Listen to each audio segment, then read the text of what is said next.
Zondervan presents The Dude Abides, The Gospel According to the Coen Brothers by Cathleen Falsani. Read by Rabbi Alan Setcher.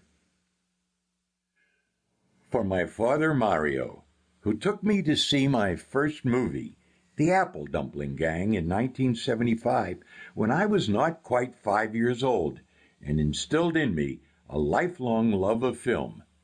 Thank you, Daddy. Forward by Rabbi Alan Setcher. I'd like to suggest a movie scenario to the Coen Brothers.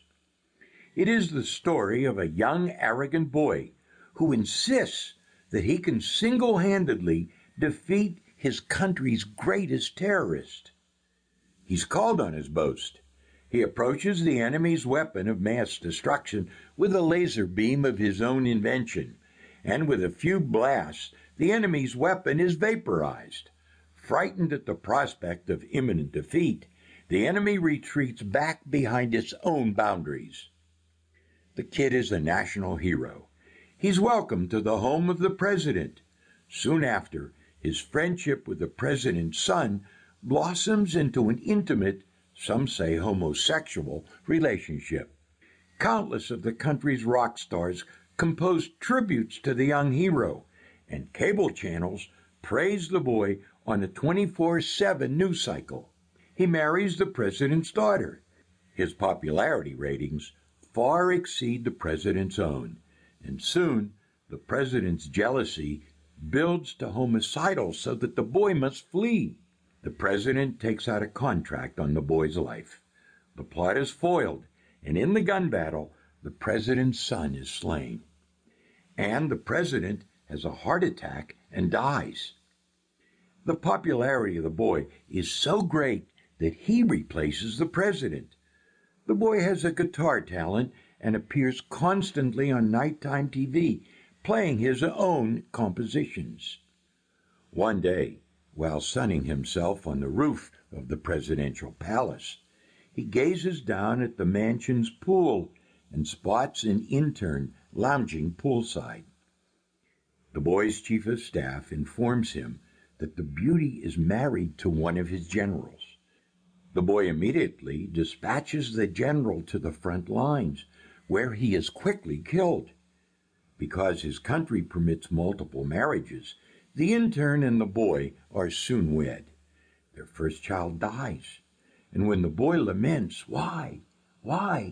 His attorney general points out his lust and his role in the death of the general. Fast forward. Eventually, the boy will be challenged for his office unsuccessfully by one of his own sons, and upon his death, another one of his sons succeeds him. Sounds like a good plot, right? Nah, nobody would believe it. But our biblical ancestors did.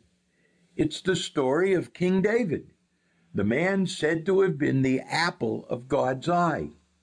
While most of us cannot imagine a world without cell phones, emails, iPods, and DVDs, our biblical ancestors had none of the above.